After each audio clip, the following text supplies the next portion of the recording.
So the useless housekeeper has finally decided to leave? You were just here to take care of Liam until he got into college. It'll be nice to have more space once this parasite is gone. As I was about to leave the house, my patience finally exhausted, my in-laws hurled these cruel words at me.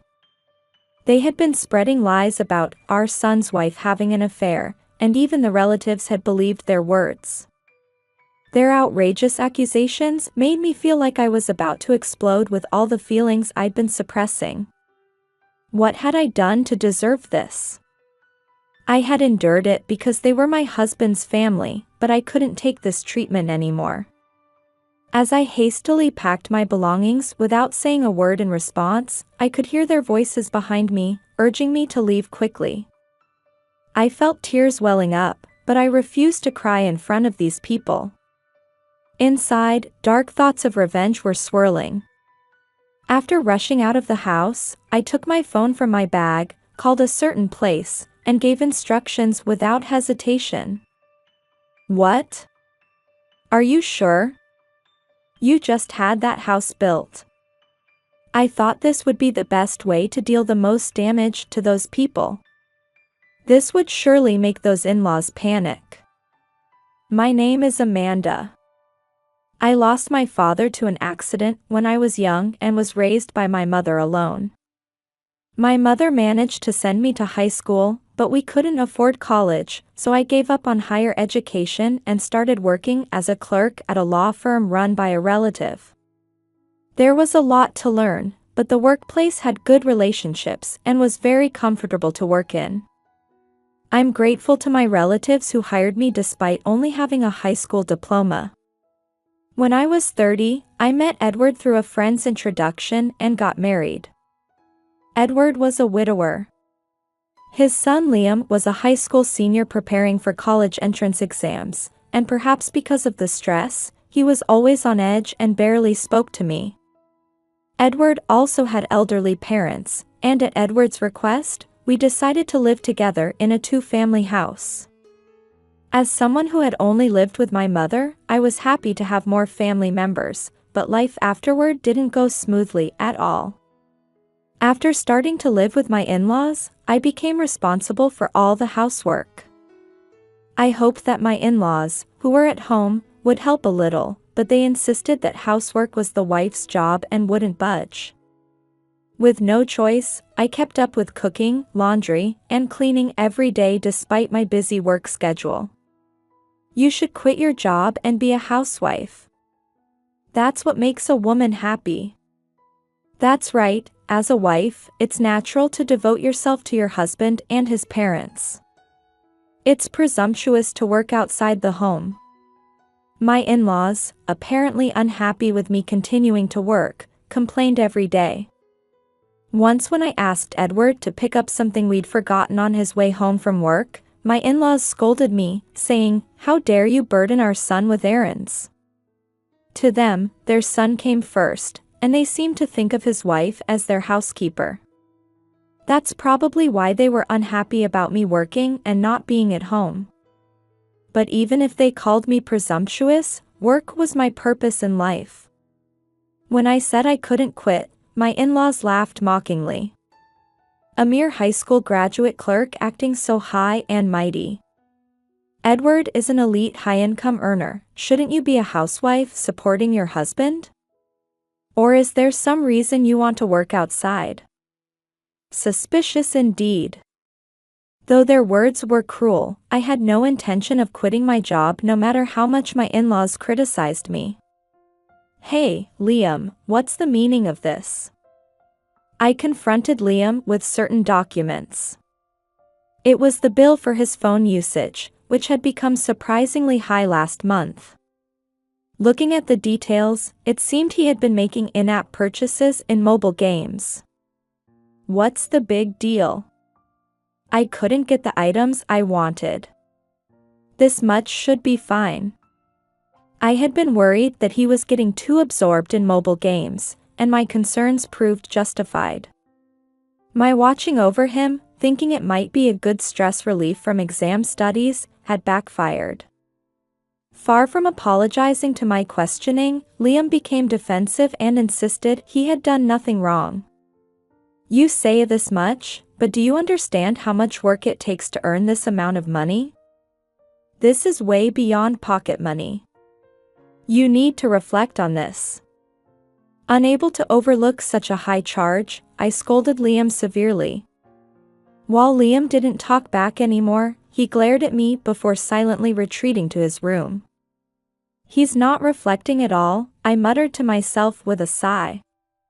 I wanted him to understand that as a high school student, he shouldn't carelessly spend his parents' money on in-app purchases, but Liam took a defiant attitude. And this incident spread to an unexpected place. Liam went crying to my in-laws about how I had scolded him. Hey, Amanda. Is it true you severely scolded Liam? That's because Liam spent too much money on mobile games. Don't you dare lecture my grandson, you outsider. Can't you let him have some stress relief? Someone with your poor education wouldn't understand, but that child is working hard on his entrance exams. Keep quiet. Apparently, they were very upset that I had scolded Liam. My in-laws berated me, telling me not to meddle. No matter how much I tried to argue, the two of them just shouted emotionally, making any discussion impossible. Liam, who was watching from the hallway, laughed at seeing me being told off. I'm sorry. I'll be more careful from now on. Good that you understand. Don't get carried away, you're just a wife. While I apologized to my in-laws on the surface, unable to argue anymore, inside I was filled with unresolved feelings. Later, when I passed Liam in the hallway, he said something unbelievable. Don't meddle with your poor education. I don't think of you as my mother at all. I really don't know why Dad married a woman like you. Liam spat out these words spitefully and left. There was no one in this house who recognized me as a family member. Why did everyone treat me so coldly? It was probably because I was raised by a single parent and only had a high school education. No matter how hard I worked at my job and housework, to them it was just expected, and they didn't think they needed to show any gratitude.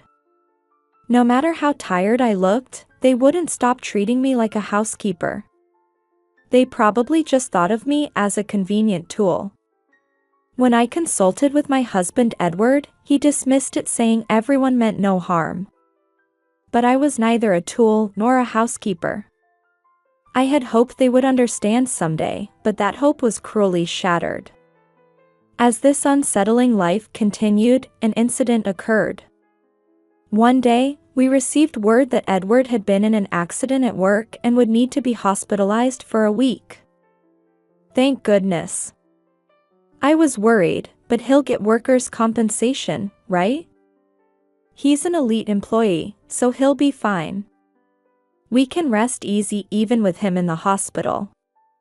While worried about their son's accident, my stingy in-laws were clearly anxious about the income being cut off. But they seemed to relax after thinking about the workers' compensation. Then they started severely restricting my use of electricity and gas, saying no wasteful spending. If they judged something even slightly wasteful, they would cut off the electricity and gas without discussion, even while I was using them. The shower was the worst. Wasting again. How long are you going to use that water? What a waste. Don't be extravagant, you parasite. When I tried to take a shower after coming home tired from work, they strictly limited my time to 5 minutes, and if I went even slightly over, they would bang on the bathroom door and yell at me to get out immediately. There was no way to relieve my daily fatigue, and I was fed up with living under what felt like constant surveillance. Beyond that, anything I used was called wasteful, and my meals, daily necessities, and even cosmetics were monitored by my in-laws. My in-laws' self-centered and insensitive behavior continued. When I was away at work, they would enter my room without permission under the pretext of checking for wasteful spending. While rummaging around, they found my old planner. Then they confronted me with it when I returned home. "What's this? Why are you going through my planner without permission? Give it back. Your panic is suspicious." What a woman. My father-in-law twisted his face and spat out those words. "Who's this Blake written here? You're not having an affair, are you?" The schedule book indeed had "Dinner with Blake" written in it. But that was the name of the director at the law firm where I worked. There was nothing improper about it. But even when I denied it, saying Blake wasn't that kind of relationship, my in-laws were determined it was an affair and wouldn't listen. My in-laws took this as a perfect opportunity to blame me and would call me an adulteress almost daily. Liam also believed their words and joined in, calling me a filthy slut with cruel words. During my husband's hospitalization, my position in the family got worse and worse. I knew that even if Edward returned home from the hospital, things wouldn't improve. What my in-laws and Liam didn't know was that there was an absurd reason for Edward's current hospitalization. A few days later, Liam's efforts paid off, and he apparently got accepted to his first-choice university. But I found out about this much later, and even then, through an unbelievable timing. My in-laws intentionally didn't tell me about it, and of course, this was to harass me. "What are you dawdling for? I told you today is Liam's celebration party." When I returned from work, there were many relatives gathered there. What's this about? Everyone's waiting. Hurry up and prepare the meal." My mother-in-law demanded I cook for a large group of people, completely blindsiding me who had just returned home. That's when I finally learned about Liam's acceptance celebration, and I had to start cooking immediately without even a moment to catch my breath. "See, I told you she's a useless wife. If we had known she was this kind of woman, we would never have allowed our son to marry her. She strictly scolds Liam just because he's a stepchild. She's a terrible woman. She should get divorced soon." While I desperately prepared the food, my in-laws earnestly told the relatives how incompetent a wife I was. They probably didn't tell me about Liam's acceptance celebration just to humiliate me in front of the relatives. Their childish behavior was so ridiculous it went beyond anger to amazement. Plus, it seems the wife is having an affair. Our son is being deceived. She desperately denies it, but one day we'll catch her and throw her out of this house. Because my in-laws spread lies about me having an affair, even the relatives believed their words. Their outrageous accusations made me feel like I was about to explode with all the feelings I'd been suppressing. What had I done to deserve this? I had endured it because they were my husband's family, but I couldn't take this treatment anymore. I understand your point. Since you clearly don't want such an incompetent wife, I'll prepare to leave soon. After the celebration party ended and all the relatives had left, I said this to my in-laws. "Oh, you've finally come to your senses?" My mother-in-law, who apparently really disliked me, smiled with pleasure. "So the useless housekeeper has finally decided to leave. Now that Liam has been accepted to university, we don't need you anymore. Thanks for your work until now. You were just here to take care of Liam until he got into college. It'll be nice to have more space once this parasite is gone. Did you really think someone with just a high school education could become part of our family?" The two of them burst out laughing. Their expressions were ugly and made me realize they would never change their ways. "That's enough. Thank you for everything until now." I didn't talk back and quickly packed my belongings. Behind me, I could hear their voices urging me to leave quickly. I felt tears welling up, but I was determined not to cry in front of these people. So I left with just the bare minimum of belongings. I thought I'd stay at a hotel for now and caught a taxi to tell them the destination. Inside, dark thoughts of revenge were swirling. In the car, I took out my phone from my bag and called a certain place. It was a real estate company, and I gave instructions without hesitation. I'm selling all of that land and building. What? Are you sure? You just had it built for 2 families to live together. Indeed, as they said, that house had been built recently. While it might seem crazy, I couldn't stay quiet after such treatment. I thought this would be the best way to deal the most damage to those people. This would surely make those in-laws panic. The next day, I immediately received a call from my in-laws. What is the meaning of this? Explain yourself right now. The two were furious on the phone. Probably first thing in the morning, a representative from the real estate company must have visited their home. And they must have learned that the house and building were being sold. How can you sell this house on your own? Did you steal the deed? We'll report you to the police right now. Be prepared. My in-laws cursed me as a thief. But they didn't know that I was the registered owner of that land and building. I didn't steal anything, the land and building are registered in my name. I paid all the construction costs too, you know? When I revealed this fact, my in-laws laughed. Don't lie to get out of this. Someone with just a high school education like you couldn't possibly have that kind of money. You liar. If you don't believe me, why don't you ask the real estate agent there? Yes, this is indeed registered under Amanda Sama's name. When told this decisively, my in-laws became half-crazed, unable to process it. Lies. You must be in on this too. You won't get away with trying to commit fraud. Our son is an elite employee, right? He must have built this house in his name, so how?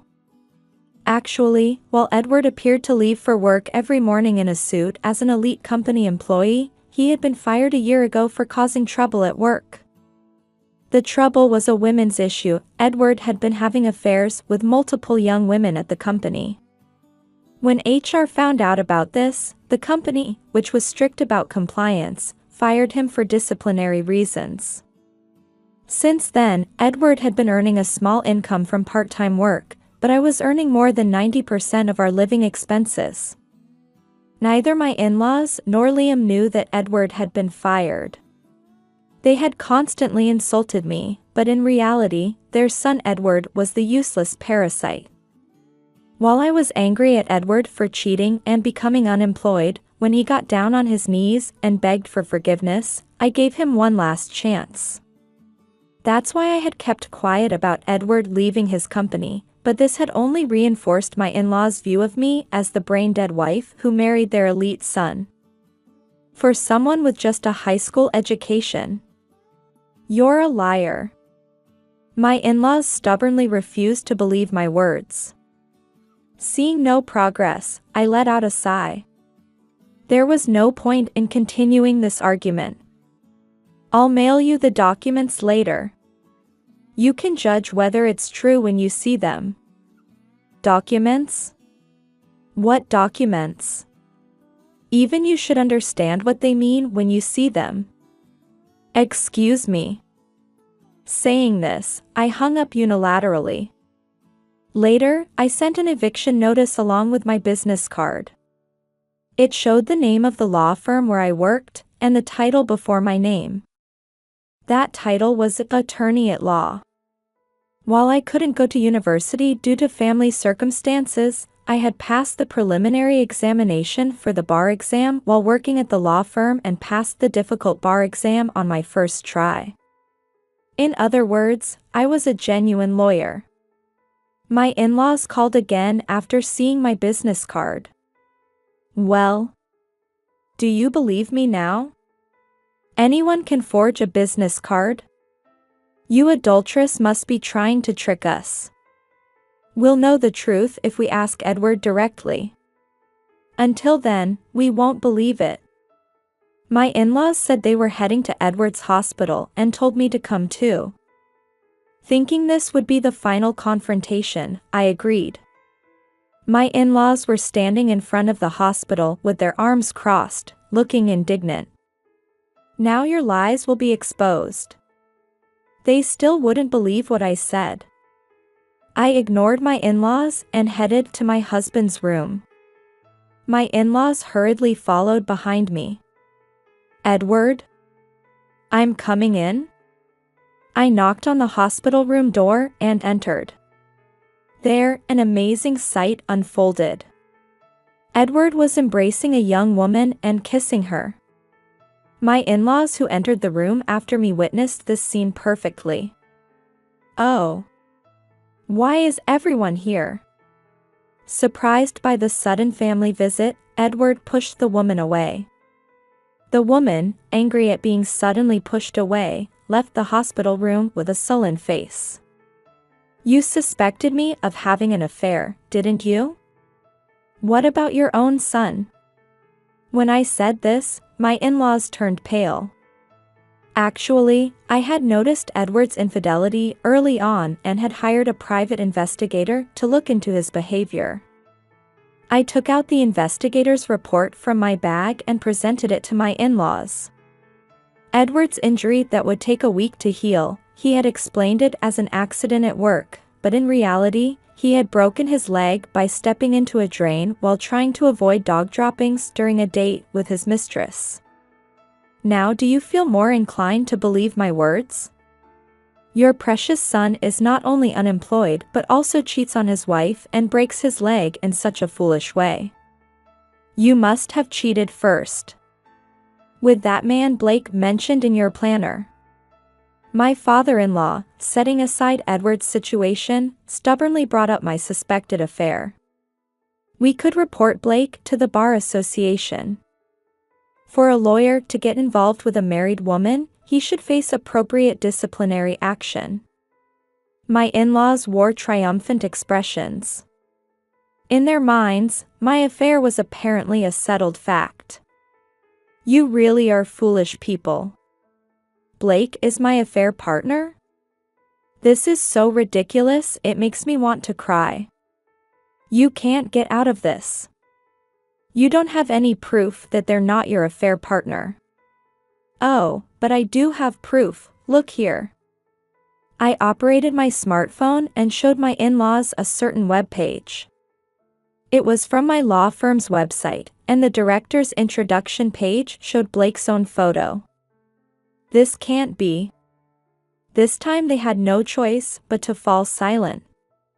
Because there was a dignified, smiling woman in her 50s looking at the camera. My in-laws had assumed Blake was a man because of the name. But Blake was a woman.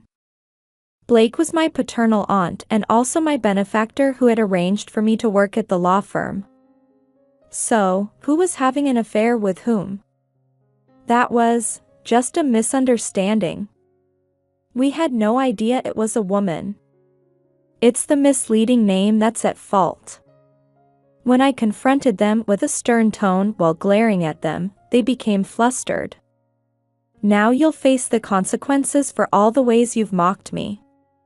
Saying this, I revealed that I had evidence of all the harassment they had done to me. I had recorded them entering my room without permission and taking my belongings on security cameras, and had also recorded their daily harassment. I have all the evidence perfectly lined up. I'm considering legal action. If you claim you didn't do these things, we can discuss it in court. Wait a minute. There seems to be some misunderstanding between us, let's talk more. We never meant to harass you. It was just a slight misalignment of feelings. That's right, Why would we do terrible things to our son's wife? It's a misunderstanding, just a misunderstanding. My misunderstanding? Their excuses brought my anger, which I had been trying to keep under control, to its peak. From when I married until now, you've put me through terrible things. How dare you say it's a misunderstanding after calling me an uneducated parasite? My in-laws were cowering at my intense demeanor. They finally seemed to understand who was in charge. And you. You knew your parents were mistreating your wife and pretended not to notice. On top of that, you had affairs with various women. What a worthless man. Edward flinched when my anger suddenly turned toward him. I know I was wrong. I'll turn over a new leaf and try hard from now on. Please. Edward bowed his head pitifully to me, but this didn't move my emotions at all. If anything, I felt anger and disgust rising at Edward for still making excuses even in this situation. I'm tired of hearing those lines. You said the same thing when you were fired for disciplinary reasons, didn't you? And what happened? Until just now you had a woman in your hospital room, nothing has changed. Edward couldn't argue back and hung his head. Maybe if he had been more responsible, we could have had a different future, but there's no point saying that now. I'm divorcing you. From now on, work honestly to make a living. And keep your womanizing in check or you'll really ruin yourself. Though that's no longer my concern. Amanda, we were family, weren't we? Won't you reconsider without saying such scary things? That's right, we thought of you as our real daughter. Let's clear up our misunderstandings and get along from now on.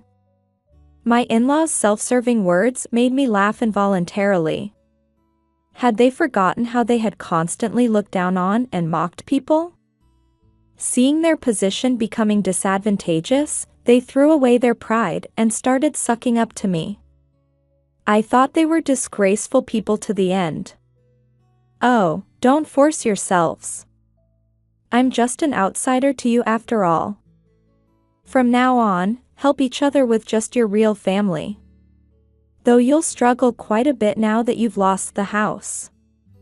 After saying this, I left the hospital room. Afterward, my in-laws refused to leave the house that had been put up for sale until the end, but the real estate company, losing patience, called the police and had them forcibly evicted. Although Liam had been accepted to university, my in-laws and Edward couldn't afford the tuition. Liam came to my workplace, apologized for his past rudeness, and begged me to pay for his tuition, but I refused, saying I was now just a stranger. After that, his university enrollment apparently couldn't happen, and he decided to get a job after high school. He probably never imagined that he would end up in the same position as me, whom he had looked down on for having only a high school education. But it's a good opportunity to correct his personality of looking down on others. Unlike my in-laws and Edward, he still has room for reform. If possible, I hope he learns about society's harshness and becomes someone who can understand others' pain. Afterward, I took civil action over the in-laws' harassment and my husband's infidelity in succession and managed to receive a small amount of compensation from Edward and my in-laws. After that, Edward and his family apparently moved into a small public housing unit. Not only Edward but also his elderly parents had to go to work, and Liam got a job at a small factory. My in-laws apparently tell people around them that the fish they let get away was big. Hearing this, I'm really glad I didn't reveal that I was a lawyer earlier. If they had known that I earned more than Edward, things would have become even more troublesome. I had no desire to become my in-laws' cash cow. After my divorce from Edward was finalized, I moved to a new apartment using the money from selling the house and land. The new home is plenty spacious for living alone, and it's become my favorite space, furnished with interior decorating to my taste. While living with Edward's family, I felt suffocated by the oppressive atmosphere, but now that everything is over, I'm experiencing a sense of liberation. Though I was constantly mocked and looked down upon by them, now I can work with confidence. From now on, as a lawyer, I hope I can help weak people who are oppressed like I once was. The days of being oppressed by my in-laws and betrayed by my husband were painful, but it's because I dared to fight back that I have my happy daily life now.